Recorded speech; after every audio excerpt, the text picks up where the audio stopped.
ఎందుకు ఇటువంటి ఒక కంచుకోట్లాగా ఉన్నటువంటి ప్లేస్లో కూడా మార్చేందుకు వైసీపీ నాయకత్వం నిర్ణయం తీసుకుందంటే మీరేం చెప్తారు? ఒంగోలుకు సంబంధించినటువంటి అంశాల మీద ఇప్పటి వరకు ఈ రోజు జరిగినటువంటి పరిణామాలు ఏమిటని గమనిస్తే బాలినేని శ్రీనివాసరెడ్డి యొక్క ప్రతిపాదన ఏంటి అంటే ప్రధానంగా అక్కడ ఎట్టి పరిస్థితుల్లో కూడా మాగుంట శ్రీనివాసరెడ్డికి మళ్ళీ ఇవ్వాలి అనేటువంటిది ఒక అంశం. రెండవది ఏంటి అని అంటే అసలు మాగుంట శ్రీనివాసరెడ్డి విషయంలో ఎందుకు పట్టుపడుతున్నారు బాలినేని శ్రీనివాసరెడ్డి అని అంటే అక్కడ వైవి సుబ్బారెడ్డిని ఎంపీ అభ్యర్థిగా పెట్టాలి అనేటువంటిది ముఖ్యమంత్రి వైఎస్ జగన్మోహన్ రెడ్డి యొక్క ఆలోచన, ఎప్పటి నుంచో జరుగుతున్నటువంటి చర్చ.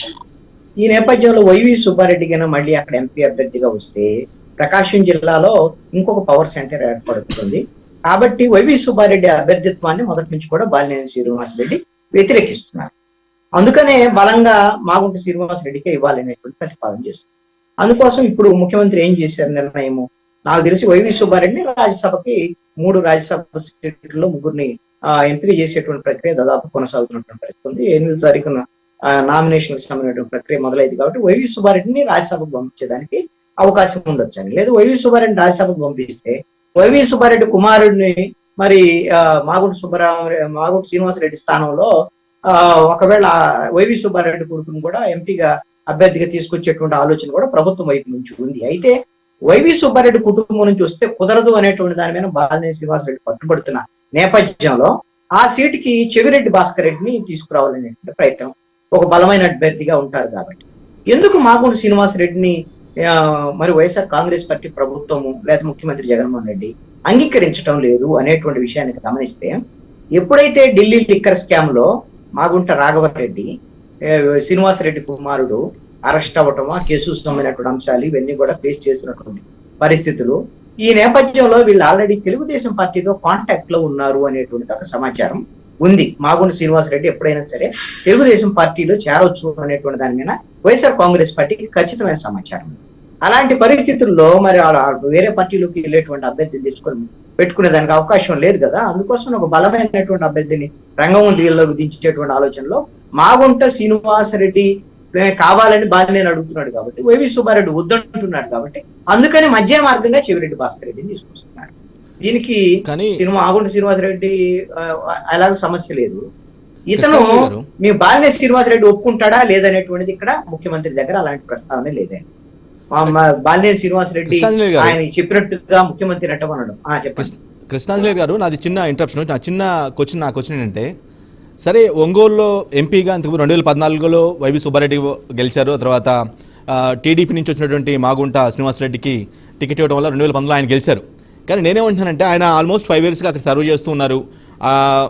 ఓకే, జిల్లాలో కూడా ఇంపాక్ట్ క్రియేట్ చేసే పర్సన్, అదిగాక ఆయనకి బాలినేని శ్రీనివాసరెడ్డి సపోర్ట్ ఉంది.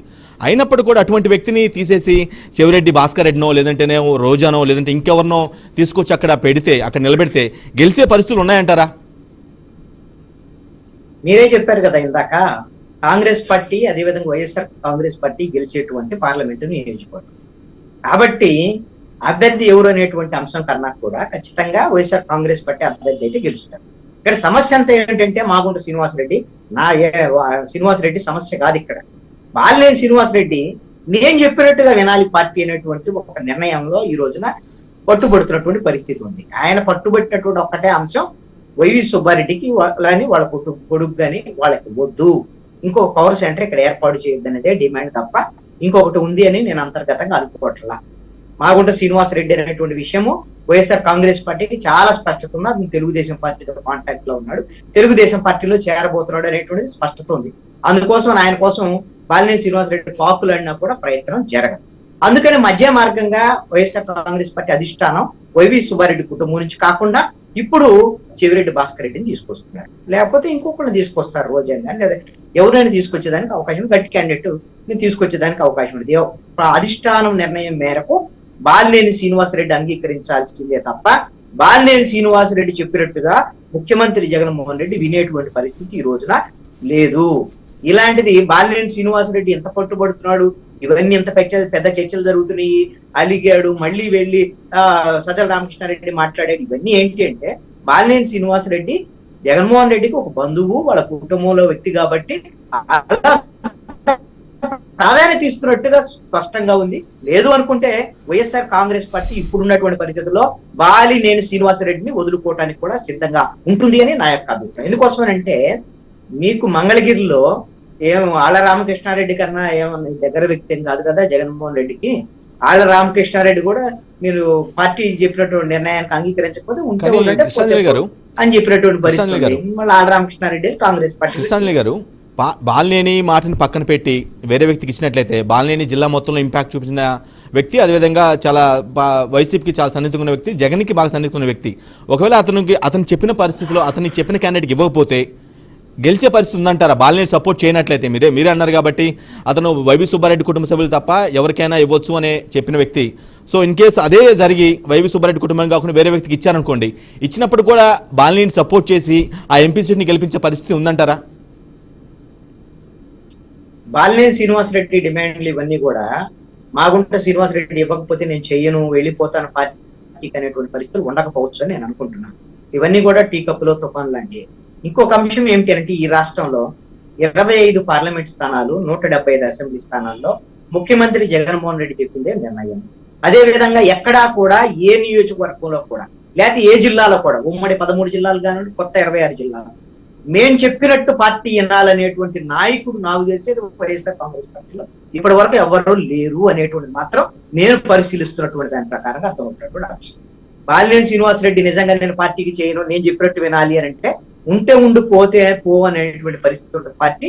అదే విధంగా వాళ్ళు సొంతంగా పార్టీ జగన్మోహన్ రెడ్డిని చూసి ప్రజలు ఓట్లేస్తారు, జగన్మోహన్ రెడ్డి రాజకీయం చేసుకోగలడు తప్ప బాలినేని శ్రీనివాసరెడ్డి మొత్తం ఉమ్మడి ప్రకాశం జిల్లాలో అందరు అభ్యర్థుల్ని బాలినేని శ్రీనివాసరెడ్డి గెలిపించాడా, లేకపోతే బాలినేని శ్రీనివాసరెడ్డిని చూసి ఓట్లేశారా, జగన్మోహన్ రెడ్డిని చూసి ఓట్లేశారా వైఎస్ఆర్ కాంగ్రెస్ పార్టీకి? కాబట్టి బాలినేని శ్రీనివాసరెడ్డి వైఎస్ఆర్ కాంగ్రెస్ పార్టీ అవసరం ఉంటుంది తప్ప వైఎస్ఆర్ కాంగ్రెస్ పార్టీకి బాలినేని శ్రీనివాసరెడ్డి ఉంటే ఆయన కూడా ఉంటాడు ఒక నాయకుడు, అంతే తప్ప ఆయన లేకపోతే ప్రకాశం జిల్లాలో ఏమీ లేదు పార్టీ అనేటువంటి పరిస్థితులు ఈ రోజున ఏ జిల్లాలో కూడా ఏ నాయకుడు కూడా అలాంటి పరిస్థితి వైఎస్ఆర్ కాంగ్రెస్ పార్టీలో లేదు. ఈ స్పష్టత ఇప్పటికే ముఖ్యమంత్రి జగన్మోహన్ రెడ్డి వాళ్ళ నాయకులందరికీ ఇచ్చేశారు. మేము స్పష్టమైనటువంటి సర్వేల ప్రకారంగా వాళ్ళ గ్రాఫ్ ఎలా ఉంది, ఎక్కడ మార్చాలి, ఎక్కడ కొత్త వాళ్ళని తీసుకురావాలి, ఎక్కడ ఉన్నటువంటి వాళ్ళని ఇంకొక పార్టీ అవసరాల్లోనో లేదా ఇంకొక అవసరాల్లో వినియోగించుకోవాలి అనేటువంటి దానిగా ఒక నిర్ణయం పార్టీ చేస్తే దానికి అందరూ కట్టుబడి ఉన్నారు. దానికేమి శ్రీనివాసరెడ్డి రామాంజలి గారు, నాకే కాదు చాలా మంది కామన్ పీపుల్ ఉన్న ఒక క్వశ్చన్ ఏంటంటే, ఈ విధంగా 5 సంవత్సరాల పాటు ఒక క్యాండిడేట్ అక్కడ ఉండి అతను సర్వ్ చేసి పార్టీతో ప్రజలతో ఇంటరాక్ట్ ఉండి కూడా నెక్స్ట్ అక్కడ అతనికి ఇవ్వకుండా వేరే చోటకి అతను పంపిస్తే ఇక్కడ 5 years ఇతనికి ఉన్నటువంటి ప్రజలతో ఉన్నటువంటి అటాచ్మెంట్గా అక్కడ ఉండదు కదా. అక్కడ కొత్తగా ఫ్రెష్ ఫేస్ని చూసినటువంటి ప్రజలు ఎన్నుకునే పరిస్థితి ఉండదేమో అనేది చాలా మంది క్వశ్చన్. దీన్ని ఎలా కోపప్ చేసి ఏ విధంగా ఓవర్కమ్ చేసే అవకాశం ఉందంటారు?